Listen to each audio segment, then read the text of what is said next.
Narcissism gets mixed up with sinfulness, though sinfulness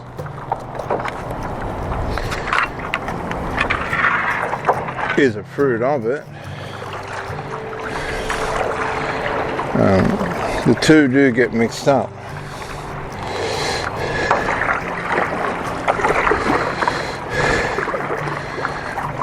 Narcissism comes out of a person who has not been able to, or chosen not to, or been denied the opportunity to individuate and separate from the parent, which could be the grandmother, the uncle, or a natural mother.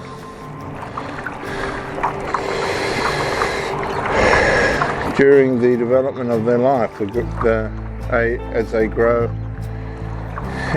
from infants into teenagers into young adults, they haven't been awarded or given the privilege to individuate and separate, which means they're still enmeshed with the parent.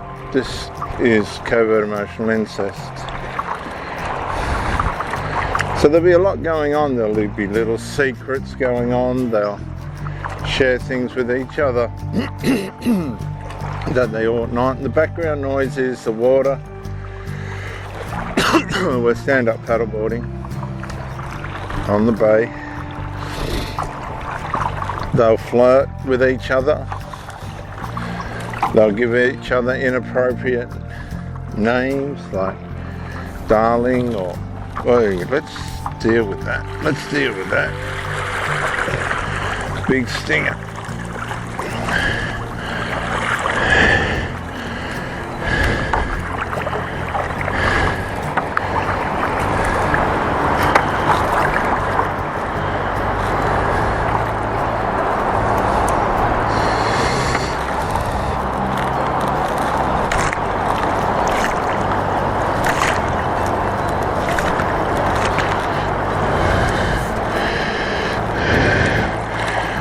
Big lion's mane jellyfish.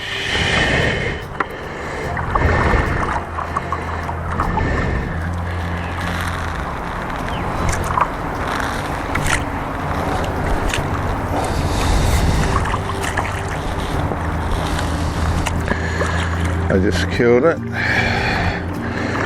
That's the end of that.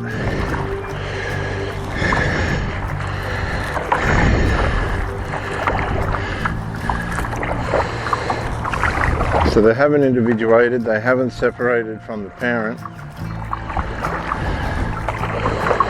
and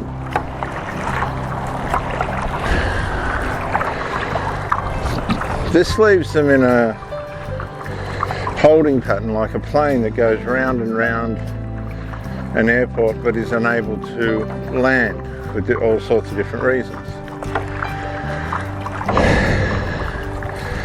It can cause them not to be successful. They become very feminine or masculine if it's a female with the father. These people will throw coups inside the family, mother and son against father.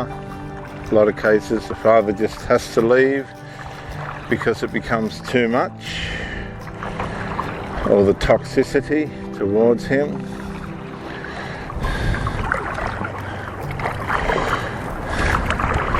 And when these people get into relationships,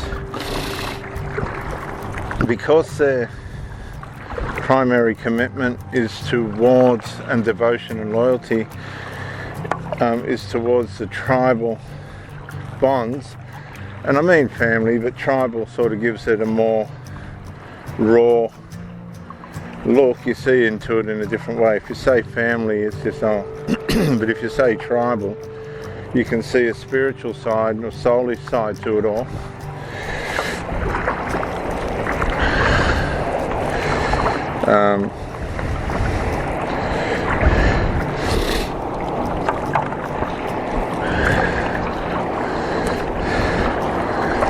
So their devotion and loyalty is to the tribal bond, the tribal commitments. There'll be lust,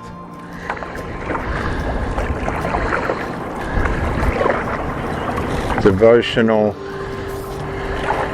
hang on, they'll be over devoted to one another. You'll hear them say things that are very odd to one another, antagonistic, just negative things about other people that really aren't appropriate or valid. So they've got this negative nuance to their mindset, and this is insecurity. And the covert emotional incest is a way of protecting themselves from what the world can do to them. But these people will come outside the family and try and find strangers outside the family that they can have usually sexual relations with in that dynamic, in that area of their life.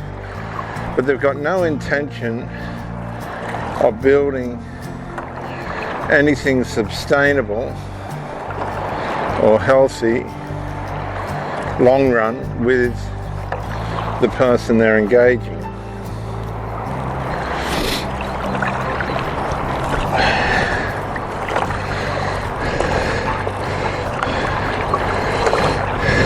Now you meet these people and it's all fireworks at the start, cooperation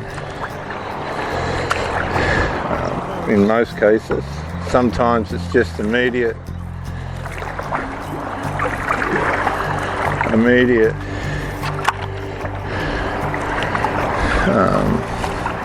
disappearance.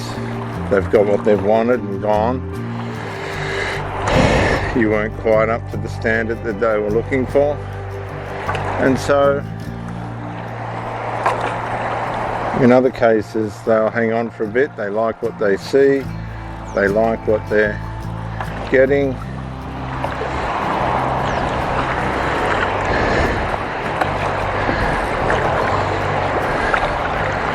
And then they'll deteriorate. But in most cases,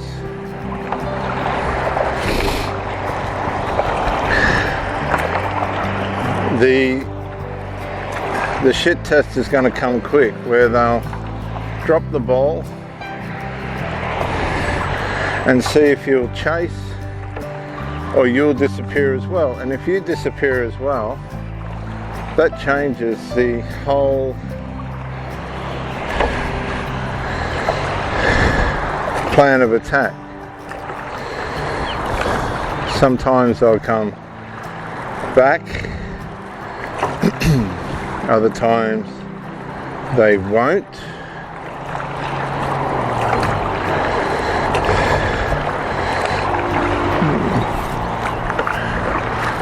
And this can leave you in a very odd place, because when they come back objectifying who you are to such an extent that you think, well, this person's realized I'm valuable, and now they're prepared to try and have a proper, intimate relationship, but they're not capable of that. Usually they're just frightened of missing out. They're frightened of missing out on what you have to give, intimately and personality-wise. When you start to get the headaches and the signals and the red flags from these people, it's probably a good idea for you to get out at that point. Just get out.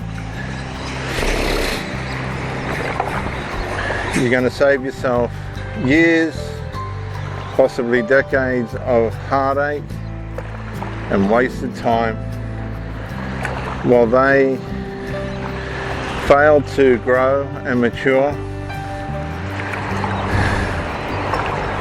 and all the disappointment and mental health issues that you'll get from this, and losses, and being taken off the course of the life that you should be on, will go away. Because bad company corrupts good character, the Bible says. And whoever you are and whatever you're up to, it's time for you to get your life back on track.